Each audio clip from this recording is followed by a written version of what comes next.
So hello everyone, today we'll solve a problem that is asked in companies like TCS and Wipro. तो पहले हम problem statement समझ लेते हैं कि क्या है एंड फिर मैं आपको उसका कोड एंड सॉल्यूशन दिखाता हूँ. सो प्रॉब्लम स्टेटमेंट है given an array ARR of n positive integers and another number x, determine whether or not there exist two element in ARR whose sum is exactly S. तो इस question का मतलब क्या है कि जैसे हमारे पास एक एरे होगा ARR, ठीक है, इसमें कुछ इंटीजर्स रहेंगे, मान लो कि 1, 2, 3 एंड 4, और एक हमारे पास नंबर रहेगा x, इसमें हमारे पास वैल्यू मान लो कि 7. तो हमें ये डिटरमिन करना है कि इस एरे में ऐसे कोई दो एलिमेंट प्रेजेंट हैं कि जिनको अगर मैं ऐड करूं तो उसका सम 7 के बराबर आ जाए. अगर है तो हम रिटर्न ट्रू कर देंगे, वो हम फंक्शन में दिखाएंगे कि कैसे करते हैं. तो इस वाले को एरे में चेक कर लेते हैं. तो 3 और 4 7, तो हाँ प्रेजेंट है. तो हमें यही चीज़ करनी है इस क्वेश्चन में.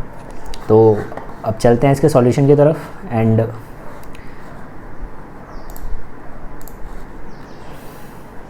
ओके, तो ये है हमारा सॉल्यूशन. तो मेन फंक्शन से स्टार्ट करते हैं. तो सबसे पहले हमारे पास एक ARR, उसमें ये पर्टिकुलर एलिमेंट्स इंसर्टेड है. हमने कंपाइल टाइम पे ही दे दिया है कि कौन कौन से एलिमेंट्स होंगे, और हमने साइज़ भी उसी टाइम पे निकाल लिया है. और हमारे पास एक वेरिएबल है x अभी फ़िलहाल 100 है, और हम इसे फ़िलहाल ले लेते हैं कुछ ऐसे नंबर्स जो एग्जैक्टली हो, जैसे कि 6 ले लेते हैं, तो 5 + 1 6 हो जाएगा. फिर हम चेक कर रहे हैं कि ऐसे प्रेजेंट हैं, यानी कि हमने फंक्शन बनाया है r प्रेजेंट नाम का, उसमें ARR साइज़ और x हमने पास कर दिया है. और इसका टाइप है बूलियन. बूलियन मतलब या तो ये ट्रू रिटर्न करेगा या फॉल्स रिटर्न करेगा. अगर दो एलिमेंट ऐसे प्रेजेंट होंगे जिनका सम x के बराबर है तो ये ट्रू रिटर्न कर देगा, वरना फॉल्स रिटर्न करेगा. अगर ट्रू है तो यस प्रेजेंट है, नहीं है तो नो. तो हम फंक्शन समझ लेते हैं क्या.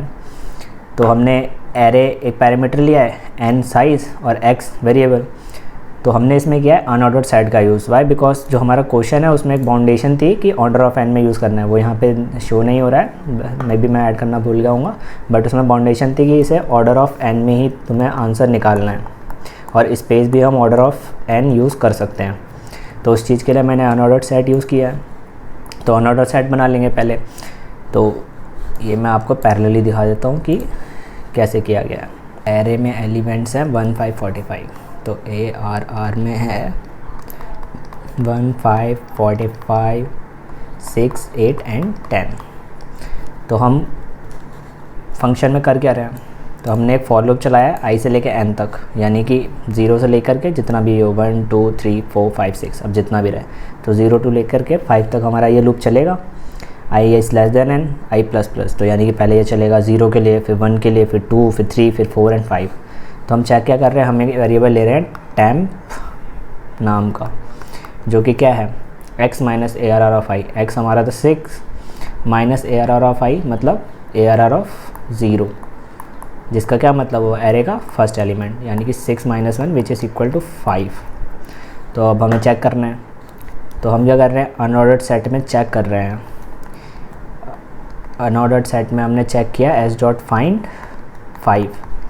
क्या ये s.end के बराबर है, मतलब ये s.end के बराबर नहीं होना चाहिए. s.end क्या होता है, तो जो हमारा सेट होता है, मान लो कि ये सेट है, इसमें जो एलिमेंट्स हैं, इसमें लास्ट एलिमेंट के जस्ट आगे वाला जो होगा उसे हम बोलते हैं s.end. तो अगर s.find 5 s.end के बराबर नहीं है, मतलब कि s.find एग्जिस्ट करता है इसके बीच में, तो हमारा ये वाला इफ़ कंडीशन ट्रू हो जाएगी. तो हम क्या कर देंगे, रिटर्न ट्रू. वाई? बिकॉज 6 हमारे पास सम है, और हम पर्टिकुलर इंडेक्स पे जाकर के चेक कर ले रहे हैं. तो उसका जितना भी बचेगा वही चीज़ हम पूरे आगे सेट में सर्च कर लेंगे, उतना मिल जाएगा. तो भाई ये चीज़ हमारी रिटर्न कर देगी ट्रू. तो पहले हम देख लेते हैं, सेट को अलग से बना लेते हैं एक जगह पे, because at this point of time हमारा सेट एम्प्टी है. तो ये रहा s, अभी s है एम्प्टी. तो क्या 5 इस पूरे सेट में प्रेजेंट है, नहीं है. तो क्या करो, s.insert ARR ऑफ i. तो यानी कि ARR ऑफ i जो कि है 1, इसमें इंसर्ट हो जाएगा. फिर ये लूप दोबारा चलेगा, i इक्वल टू अब क्या हो जाएगा 1. तो 6 माइनस ARR ऑफ 1 कितना हो गया, 6 - 5 विच इज़ इक्वल टू 1. अब हम देखेंगे s.find, हाँ ये चीज़ तो प्रेजेंट है. तो ये चीज़ प्रेजेंट है तो रिटर्न ट्रू, यानी कि इस एरे में ऐसे दो एलिमेंट प्रेजेंट है जिनका सम 2 है. अब हम चेक कर लेते हैं दूसरे टेस्ट केसेस के लिए, जैसे कि x की वैल्यू 6, दूसरा हम ले लेते हैं 14.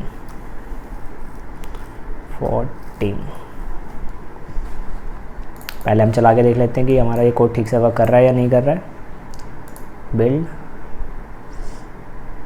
Build and run.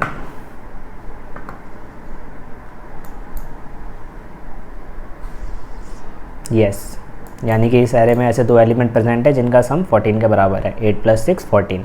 अब देख लेते हैं इसकी वर्किंग क्या रही होगी।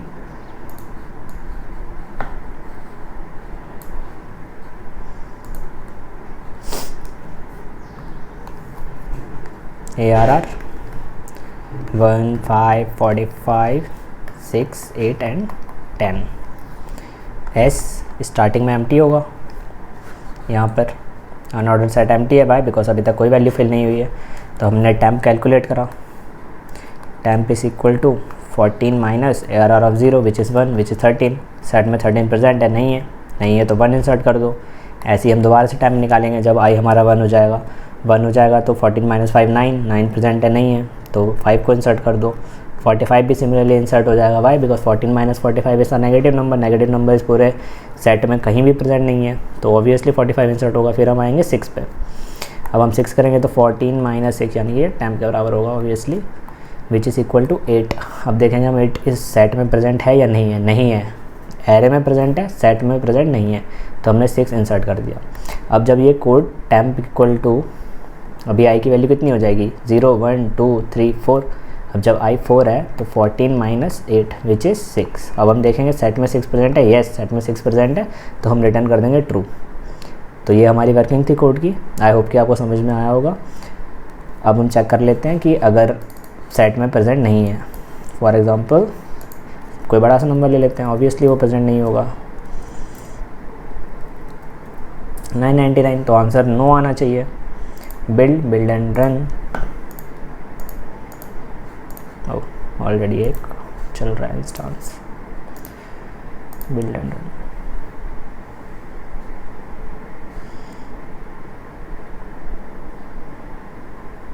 सो the answer is no, that means our code is working fine. अगर आपको ये कोड चाहिए तो आप nargisgupta.com पे जा कर के ले सकते हैं, उसका लिंक डिस्क्रिप्शन में प्रेजेंट होगा। और अगर वीडियो अच्छा लगा हो तो please like and subscribe. Thank you. And अगर हमें पता करना हो कि इस प्रोग्राम की टाइम कॉम्प्लेक्सिटी कितनी होगी, तो वो हम देख लेते हैं अभी।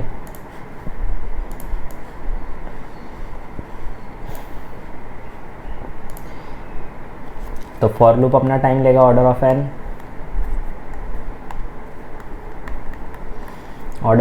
और जो एस डॉट फाइंड होता है वो एक अनऑर्डर्ड सेट के लिए ऑर्डर ऑफ 1 में रिटर्न करता है। तो ये कांस्टेंट हो गया, रिटर्न ट्रू। बाकी सारी स्टेटमेंट कांस्टेंट है, ये तो कुछ भी टाइम नहीं लेंगी। तो हमारी इस फंक्शन का पूरा टाइम कॉम्प्लेक्सिटी होगा ऑर्डर ऑफ एन, जो कि होना भी चाहिए था। वाई? बिकॉज हमारी बाउंडेशन यही थी कि उसे ऑर्डर ऑफ एन में सॉल्व करो, और हमें स्पेस भी दे रखी थी कि ऑर्डर ऑफ एन यूज़ कर सकते हो। तो हमने एक अनऑर्डर सेट यूज़ किया है, वो S dot insert ARR of I. तो वर्स्ट केस में वो सारे के सारे एलिमेंट सेट में डाल देगा और तब सर्च होगा। सो दैट मीन्स ये हमारा सॉल्यूशन सही है।